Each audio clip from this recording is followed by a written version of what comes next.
Meus amigos, companheiros de existência terrena, companheiros de espiritismo e nossos irmãos em humanidade de uma forma geral.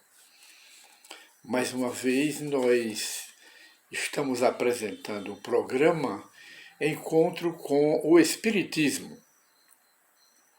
Hoje, dia 10 de setembro de 2020. E escolhemos uma pequena crônica no livro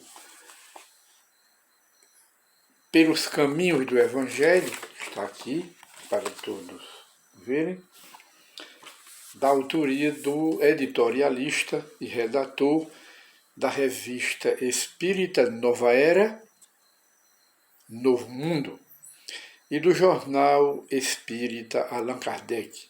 São publicações da Sociedade Espírita ou Associação Espírita Adolfo Bezerra de Menezes, que é aqui da cidade de Limoeiro, Pernambuco. E a pequena crônica, ela tem o título Quem não crê será condenado. E o cronista vai explicar, baseado na passagem do Evangelho de Marcos, no capítulo 16 e versículo 16. E ele inicia a sua crônica comentando esta passagem do Evangelho. Na realidade, quem não crê será condenado ao fogo do inferno? Não. Jesus apresenta aqui os descrentes como retardatários da fé, mas ninguém está condenado porque não crê, porque o espírito está sempre em evolução. Ele não crê hoje, mas crerá no futuro. Não tem inferno, não tem purgatório, não tem condenação eterna, nem temporária, para aqueles que não creem. Não creem hoje, mas crerão no futuro pela evolução do espírito e pela reencarnação. E então o cronista inicia assim a sua crônica. Após aparecer de forma bem visível e bem tangível a dois discípulos que se dirigiam ao campo para as atividades rurais, Jesus, já ressuscitados, fez-se novamente visível e tangível aos demais discípulos que se achavam reunidos à mesa para a ceia. Fez a saudação de costume aos companheiros de apostolado e, sem rodeios, censurou-os a todos, uma censura fraterna, porque não acreditaram nos dois primeiros discípulos, que haviam dito ter visto o Cristo na plenitude de sua ressurreição. Depois da advertência fraterna, mais enérgica, o Senhor se dirigiu a todos nestes termos: Ide por todo o mundo e pregai o meu evangelho a toda criatura. Quem crê e for batizado será salvo. Quem, porém, não crê será condenado. Bem, em primeiro lugar, na crônica, devemos esclarecer o sentido da palavra batizado, segundo a doutrina espírita, ou seja, na visão do espiritismo. Batismo significava, ou significa, no sentido evangélico, significa como consequência, ou seja, perseguição, como consequência do trabalho de difusão do evangelho naquela época. Tinha que se submeter ao batismo. O Cristo não se referiu no texto ao batismo pela água, como ensinam algumas escolas religiosas, com base em seus dogmas, porque Jesus não tinha dogma, nem ensinou com dogma, nem criou dogma. O mesmo faz o Espiritismo. E acrescenta Jesus: quem crê e for batizado, isto é, quem tiver a verdadeira fé, que é a fé racional, baseada na razão e nos fatos, que não fica somente no creio, mas é uma convicção. A convicção está acima da fé normal, da fé corriqueira. A convicção é que diz tudo. Aí ele diz, isto é, quem tiver a verdadeira fé e passar por teste de perseguições dos inimigos do Evangelho, em decorrência da propagação das verdades do cristianismo. O batismo era justamente a perseguição que todo propagador do cristianismo teria de passar. Esse era o batismo. Se passou desse batismo, tudo bem. Era isso que Jesus estava dizendo. Será salvo. Quer dizer, libertar-se-á do cativeiro da ignorância e da maldade. Já passou no teste. Mas será que aquele que não crê está de verdade sujeito à condenação ao inferno, condenado por Deus, só porque não crê? Está condenado por Deus ou condenado pelo próprio Cristo? Bora ver. E condenados a quê? Né? E ele continua no texto.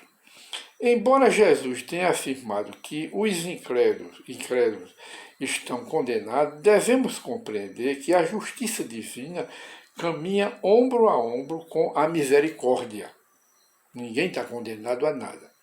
Porque o espírito está em evolução, o que não pode fazer em uma encarnação, fará nas futuras. Para isso existe a reencarnação. Logo, a reencarnação, que é uma lei de Deus, exclui inferno, purgatório e céu. Exclui condenação.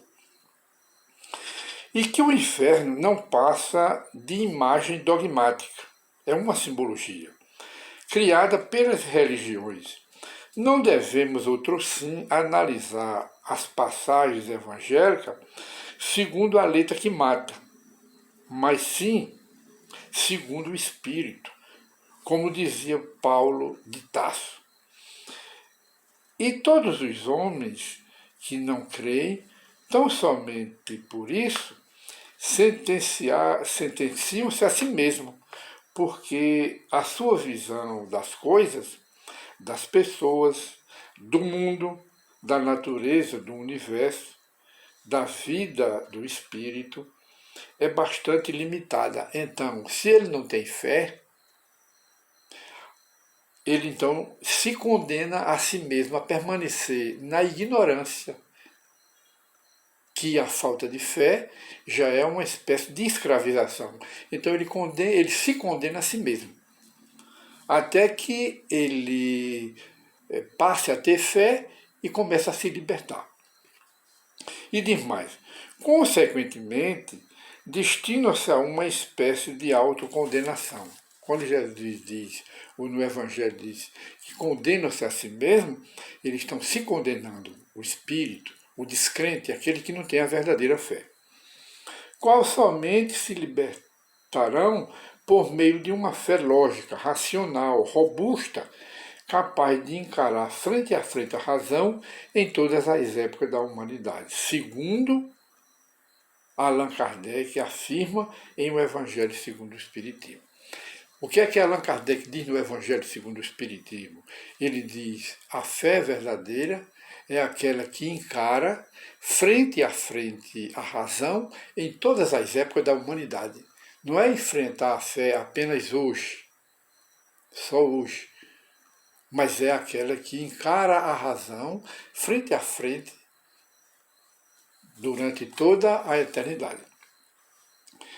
Aí ele diz mais, o autor da crônica, iniciam-se no processo de salvação aqueles homens que creem na existência de Deus, que creem no Espírito, na sobrevivência do Espírito depois da morte, que creem no retorno ao corpo daqueles espíritos, tantas vezes sejam necessárias, e na grandeza dos destinos dos seres.